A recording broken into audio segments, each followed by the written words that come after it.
Hello at the beginning of day 6. Well, probably about midday of day 6. It's been one hell of a ride, but I'm going to pack up. I think I really need to get my abscess looked at. But I survived the coldest night there's going to be. It's only going to warm up from here. Tonight's going to go 0, but last night was like -4, -5, something like that. I mean, and I was actually really comfy. I'd already started to pack up my stuff while I tried to get the camera batteries charged a little bit. It's so difficult to keep these things charged. So this shelter did me really well. You see, I used Paul's sled there to kind of block the wind. That's what he hauled in all his gear with. Well, some of his gear. He won't even be able to get it out in one trip. I did this little thing where I hung my lantern here. I connected it with I made a loop out of paracord and just kind of doubled it over and hooked it onto a toggle. That worked out really well. You know, you got to utilize what you got around camp. You know, I use my Y branch here to hang stuff on. This is actually really stable. I was surprised at how well that worked. I could see why so many people do that. Oh, geez, I wish I had my batteries charged. There was this little mouse. This mouse lives right there in that hole. And our fire is like right here, and he'd come out like this and run over, and he'd nibble on something, and he'd run back. And Paul has some dog food here, and I threw him a couple pieces of dog food. Figure, hey man, we all gotta eat. But I don't think Paul's got any food out that, you know, he can get into, so I'm not that worried about it. I know they'll find their way into anything, but... So, what else before I go?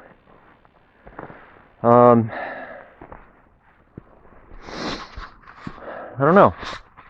I'm gonna finish packing up the rest of my stuff, and I'll probably talk to you while I'm on the trail, or once I get packed up, maybe.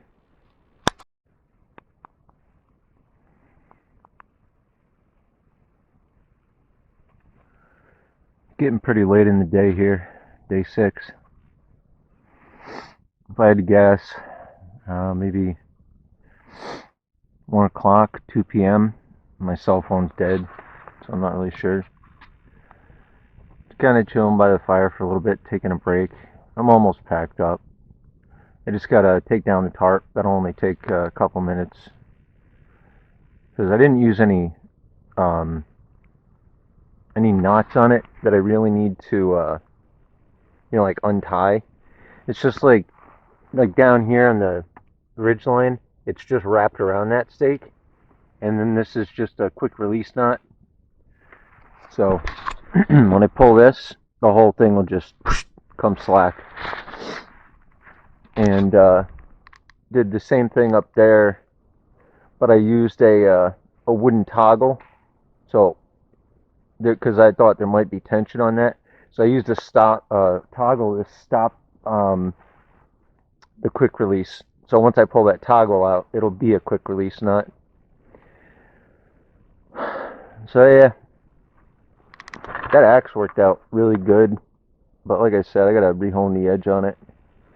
The handle is fantastic though. I like the weight, the size, the packability of it. That's a good little hatchet. Well, more like a camp axe or hunting axe. It's really it's a little too large to be called a hatchet at 3 pounds or 2.1 pounds, whatever it is. Depends on if you want to count the handle weight. But I feel like I've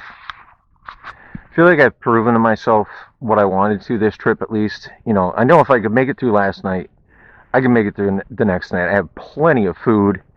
I brought way more food than I even needed. And I didn't even really bring that much. But yeah, I mean, the one thing about this trip, it was more of a kind of like a survival, more on the side of survival than it was bushcraft, because it was too cold for me to really, do any bushcrafting. You know what I mean? Like, I couldn't make a little table. I couldn't make a little stool that I wanted to. Right now I'm sitting on a bucket that Paul brought, but then I got a log right there. That's what I was sitting on before he brought the bucket yesterday. But I mean, I was basically out here minus, day 5 yesterday when Paul was out. I was basically out here alone the whole time, and I was okay. I mean, a couple times it got a little frantic, especially yesterday when I had to walk to my car and stuff, and I didn't have any firewood, so I had to. Well, actually, that was the day before yesterday. Sorry. I didn't have any firewood when I got back. It was already getting dark, and I still had to move my shelter and set it up in the dark. So that was a little nerve-wracking. But that's probably what motivated me to make such a good shelter that ended up working out so well. Put a lot of thought into it, that whole day, how I was going to do it, where I was going to set it up, and it worked out really well. Poor Paul, he was freezing. That's why he left on day 1 after dropping me off. Came back midnight that night and tried to sleep until like 6 p.m. or 6 a.m. and it was too cold. He said he didn't get any sleep. And then last night he set up like an improvised sleep system with like this tube and some insulation, almost like a heavily insulated sleeping bag, but it's like a hard plastic, big hard plastic tube. I asked him how it worked out. He said, terrible. He's like, it was so cold. He said my feet kept freezing. I don't know. I mean, I told him, I said, man, you should just invest in like a little Ubon sleeping bag. If you look, I mean, that Ubon is great. I can't say enough good things about it. And I mean, the only downside I've found to my sleeping mat so far is that if you're somebody that moves around a lot, you'll come off it, because it's only 20 inches wide, but they do make a bigger one. But there's enough loft, enough insulation, value. That's it right here. That's my Thermarest base camp. That's a good mat.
very practical.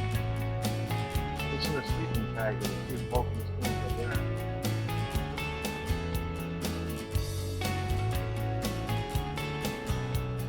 Used to go right in my backpack. That's most of my backpack.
I just want to point out, when you really pack these things, like I got a backpack with zippers, and a lot of people don't like zippers because they're bad. So I know that's true. If you look right here, it's kind of stretched tight. So I don't keep both zippers at that spot. I put them like here where it's not pulling apart. That way, when I'm walking and stuff, and moving around, the tension isn't on the actual zippers. It's a little trick. Save the life of your zippers. I'll see if I can fit this one. Here's the tough part. Ah, come on.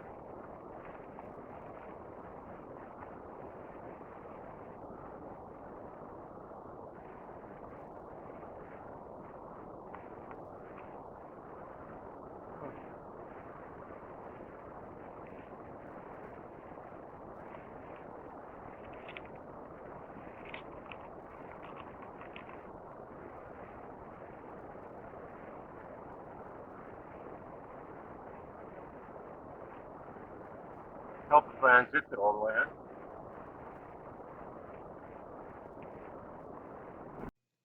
Well, right there at that point, when I was finishing packing up my bag, I ran out of SD card, so no more storage space.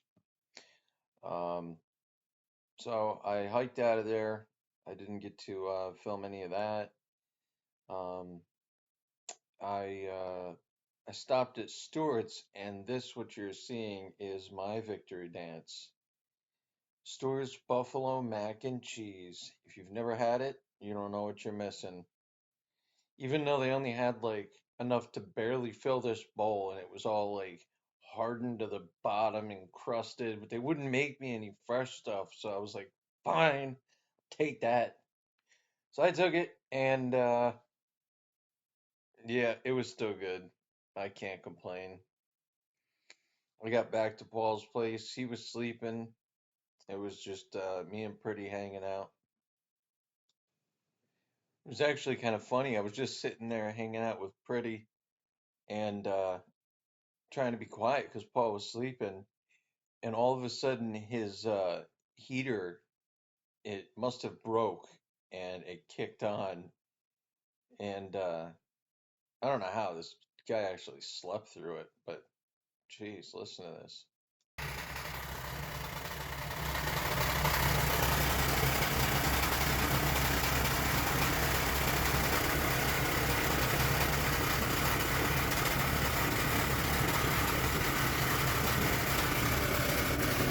I think the heater just broke.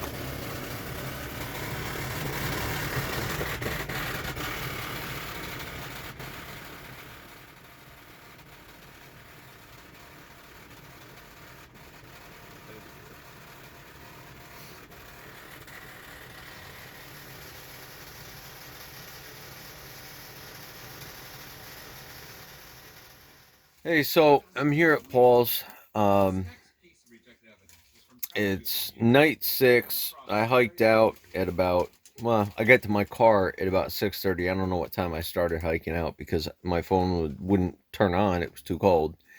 And I rented an SD card. Yeah, like I said, I mean, I figured, yeah, I could stay another night, and it might even be relaxing to, you know, hang out, have a night where I didn't, or a whole day, where I didn't have to worry about filming, but I don't know. I just figured I've already proved to myself, like I said, what I wanted to accomplish. I know I could. No problem. Here I am looking like Sasquatch. And the hike out at night was interesting. You know, I've not hiked that trail much. Not very familiar with it. Having to walk out of there at night was a little unnerving just because I didn't want to take a wrong turn. Not that there's really any trail markers anyway, you kind of just have to know which way to go. The first time I hiked out alone, I used my compass and my map, and I tried to kind of, make sure I was on the right bearing to get back to the main road. I knew no matter what, if I kept going southwest, I would hit the road. So I just made sure I kept following that direction. Land navigation is a very important skill. I'm just learning it myself. That's why I say, while I film, we're learning together because I'm learning this as I go.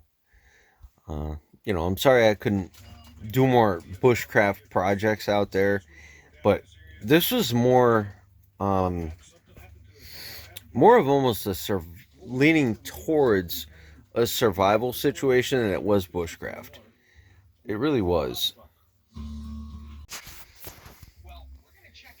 because of the low temperatures, everything constantly freezing.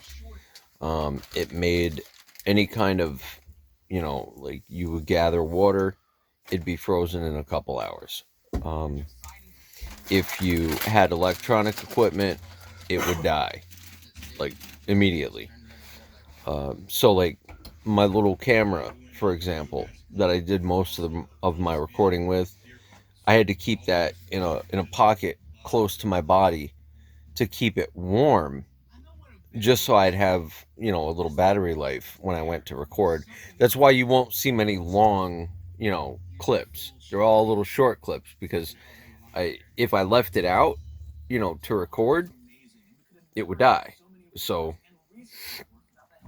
I had to like film a little short clip and then put it back in my pocket real quick. You know.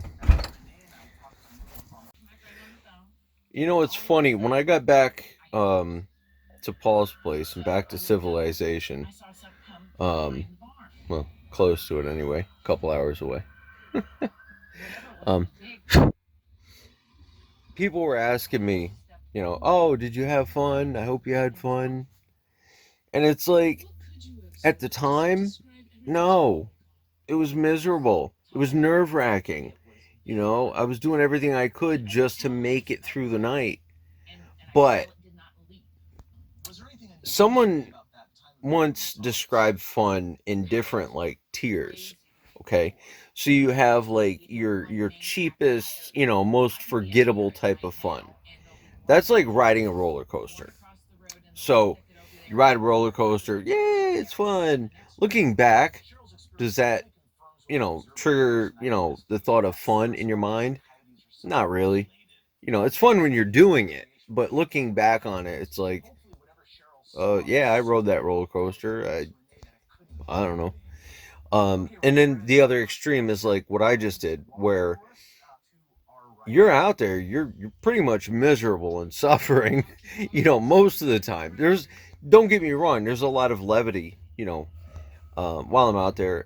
There's a lot of serenity as well, enjoying nature, just relaxing, sitting by the fire, those short breaks where you're just like, all right, I got the fire going, I got my shelter, I can sit for a second and relax.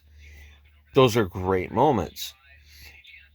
And all in all, looking back, that's that kind of like high quality fun where you're going to remember that, you know, and that's why part of the reason why I do this, because I don't want to ride roller coasters. I don't mind roller coasters, but I'd rather do this.